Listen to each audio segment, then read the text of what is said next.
আপনি যদি আপনার বারান্দাতে 4টা টবও লাগান, আপনার কিন্তু বেগুন আর কিনে খেতে হবে না, হ্যাঁ, সেরকম কাঁচামরিচও আর কিনে খেতে হবে না।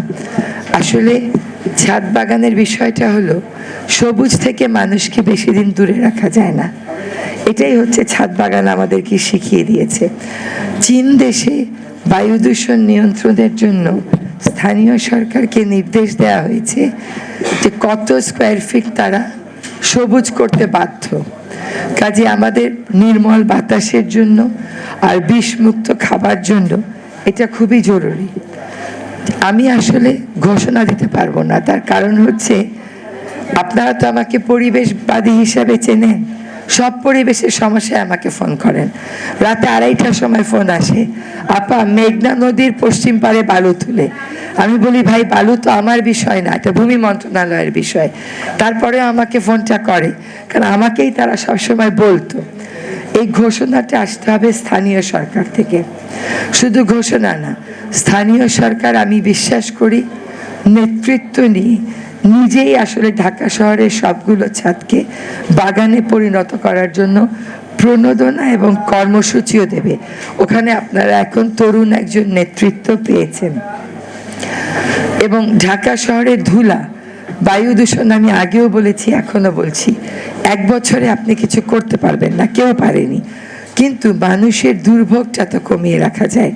দুর্ভোগ কমানোর একটা বড় উপায় হচ্ছে ধুলা দূষণ কমানো। এইসব আইল্যান্ডগুলো অনাবৃত থাকে, একটা গাছ 2 হাত পরে আরেকটা গাছ, পুরো মাটিগুলো যদি ঢেকে দেওয়া যায় ধুলার প্রকোপটা আমরা কমাতে পারবো। সেখানেও কিন্তু আমি দেখি সবুজায়নটা অনেক বেশি জরুরি, এবং সেই কাজটা আপনারা দেখবেন এই বর্ষা থেকে আমরা শুরু করব। তো আপনারা যারা আজকে পুরস্কার পেয়েছেন, আমার বাসার লাউ গাছে 21টা সর্বোচ্চ লাউ হয়েছে, এর বেশি আর আমি পারি না। তবে এটা ঠিক, বেগুন আমাকে কিনে খেতে হয় নাই, কাঁচামরিচও কিনে খেতে হয় নাই, ধনে পাতা হয়তো 1-2 মাস নিজেই পারি, পরে আবার কিনতে হয়। কিন্তু ফ্ল্যাটের যারা মালিক আছেন, ফ্ল্যাটে যদি কেউ সুন্দর করে ছাদ বাগান করে, অন্য ফ্ল্যাটের বাসিন্দারা ফ্ল্যাটের ছাদের উপর আমার যে অংশ আছে এইটাই তুমি আসতে পারবা না, এরকম একটা কথা বলে। কিন্তু এই আপাত থেকে যদি শিখে নেয় কেমন করে বছরের বাগান আর লাউ উৎপাদন করতে হয়, তাহলে ওই ফ্ল্যাটে যেই বাগান করুক না কেন সকলেই উপকৃত হবে। এইখানে আবার রাজুক এবং রিহাবের একটা ভূমিকা আছে। কাজে আমি মনে করি আজকে আপনারা আমাকে ডেকেছেন, ইট ওয়াজ অ্যান অ্যাবসলিউট প্লেজার। কিন্তু আপনারা এই কথাগুলো, এরকম কতগুলো সফল উদ্যোগ দেখিয়ে কৃষি মন্ত্রণালয়, গৃহায়ন এবং স্থানীয় সরকার মন্ত্রণালয় মিলে যদি নগরবাসীকে একটা ক্লিয়ার মেসেজ দেন যে তোমরা ফ্ল্যাটেও করো, এবং ফ্ল্যাটের কোনো মালিক যদি বাধা দেয় আমরা তোমার পাশে দাঁড়াবো, যেটা আমি আমার আগের কর্মস্থল বেলায় থাকতে দাঁড়াতাম এবং অনেক জায়গায় মেডিয়েশন করে রাখতে পেরেছি, হ্যাঁ, তাহলে ভালো হবে। এবং আমাদের কতগুলো ভ্রান্ত ধারণা যে টব লাগলে ছাদ ভেঙে পড়ে যাবে, ছাদ ড্যাম্প হবে, এগুলো কিচ্ছু হবে না, মশা হবে, এগুলো কিচ্ছু হবে না। এগুলো আপনার প্রপার মেনটেনেন্সের মাধ্যমে সব কিছুই অ্যাড্রেস করা সম্ভব। আমাকে ক্ষমা করবেন, আমি আর কথা বলতে পারছি না।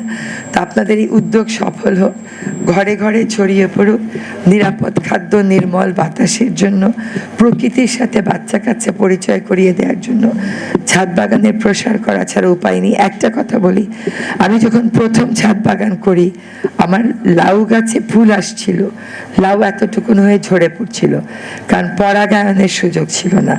ঢাকা শহরটাকে আমরা এত বিবর্ণ করেছি, এখানে কোনো মৌমাছি নাই, আর মৌমাছি না থাকলে কোনো জায়গাতেই প্রাকৃতিক ভারসাম্য থাকে না। পরে আমরা হাতের মাধ্যমে শিখিয়ে দেওয়া হয়েছিল, পরাগায়ন করেছিলাম, কিন্তু এমন নগরী যেখানে মৌমাছি থাকে না, জেনে রাখবেন সেখানে আপনার সন্তানও নিরাপদ না। নিরাপদ একটা ঢাকা আমরা সবাই করব। ধন্যবাদ।